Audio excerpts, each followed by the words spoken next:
Today is the 29th May 2026. I'm doing another practice of how it feels to talk about a specific topic. And today I want to talk about why fear is the most dangerous emotion. I think fear is the most dangerous emotion for a few reasons.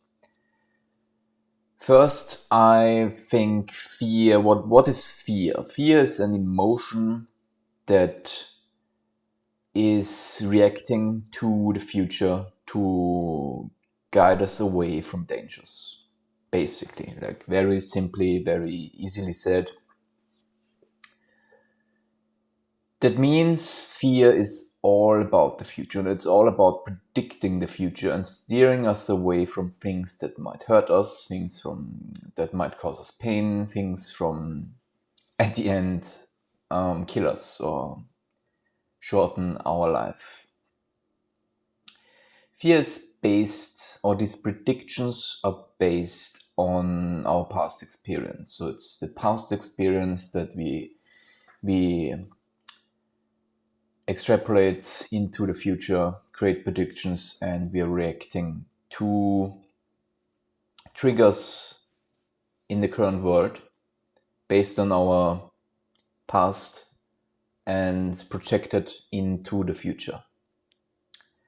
And that is one big side that makes fear so dangerous. Fear is a reaction to something that didn't happen yet, based on past experiences. So there is not just reaction to some things that didn't happen yet, it's all based in experience. The issue is just because we had some experience in the past doesn't mean that they have to repeat in the future. And there's very much the issue that fear makes us react to something that didn't happen yet. And reacting to something that didn't happen yet is potentially very flawed because predictions are very difficult, especially when they are about the future. So it's very easy for fears, especially if they are not even about life, if they're not really an imminent danger, and more so in our current worlds, a lot of fears are more about social structures and are more about losing either wealth or some social status or something like that.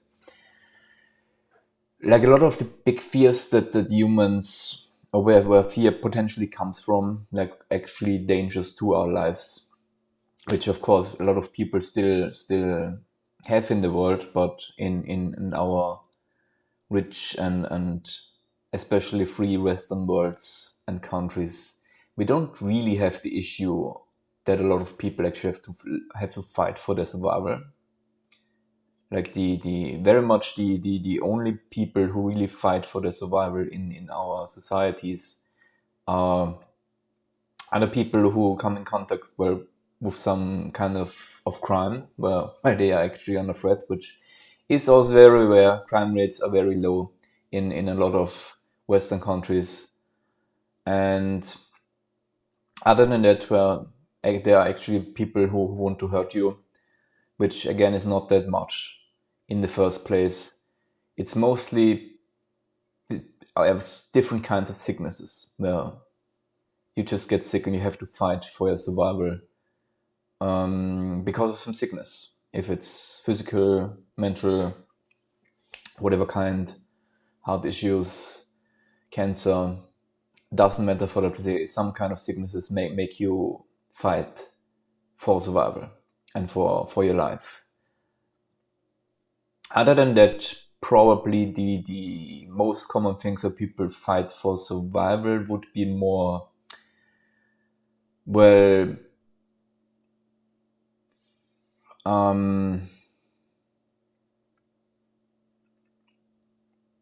other things where people would fight for survival are basically jobs, but those are pretty much chosen. Like when you're in military, in some cases you're probably in situations where you have to fight for survival. Probably in police, you could come into situations where you would have to fight basically for your survival and in firefighting and stuff like that. But I mean, those are also things where you're choosing to help people and to risk your life. There are probably very, very surely other jobs that I just don't mention. But a lot of these things, again, then are also chosen.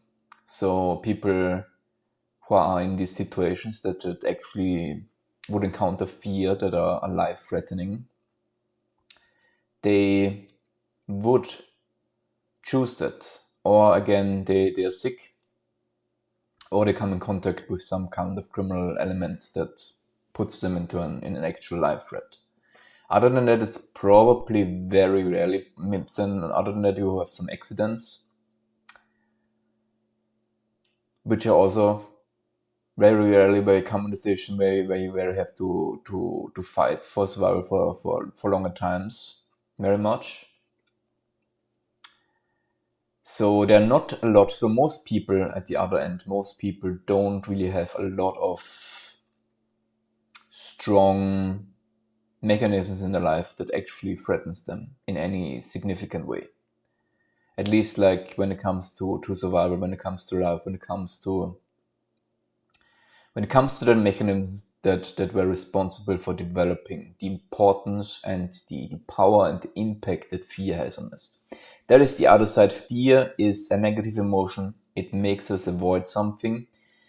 And it is, well, just fear of dying is probably one of the strongest emotions that we can have. So fear plays emotionally one of the most important roles in keeping us alive.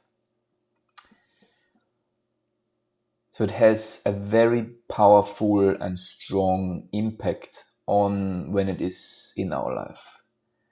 And so I think it's the most dangerous emotion because on one side, it's very powerful. It has an enormous impact on its strength, on its intensity, on its just purpose in a human life. And on the other side, oftentimes, especially in our lives, fear, the value and the power that it has doesn't actually fit with the importance that in a lot of our lives it should have. And out of the case that, well, it's a reaction to the future. It's very dangerous when it's wrong.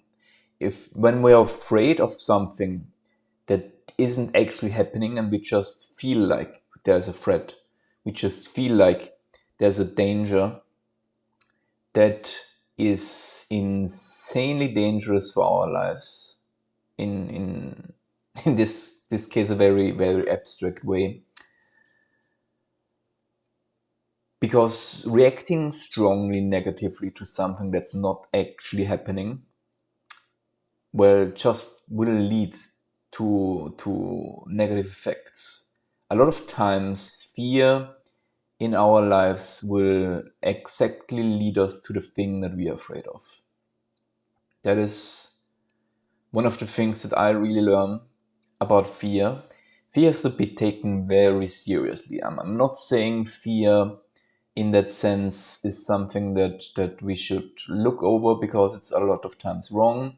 Fear has to be taken always very seriously, but it also has to be looked at very critically. Fear can be wrong, I think, more easily than probably most other emotions, just because it's very heavily based on a prediction of the future. And predictions of the future are very difficult to get right from a human perspective, just from the life experiences. Like how many of our big negative experiences actually experiences that are that repeatable. I mean, they're probably, depending on a person, there might be more, might be less, but I think like in an average life, there are not a lot of strong emotional situations and experiences in one life that you actually can learn a lot of meaningful things from that, because it's just not repeatable enough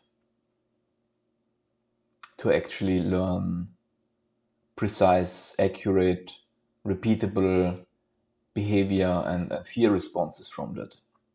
And all of these mechanisms together make fear a very dangerous emotion for ourselves.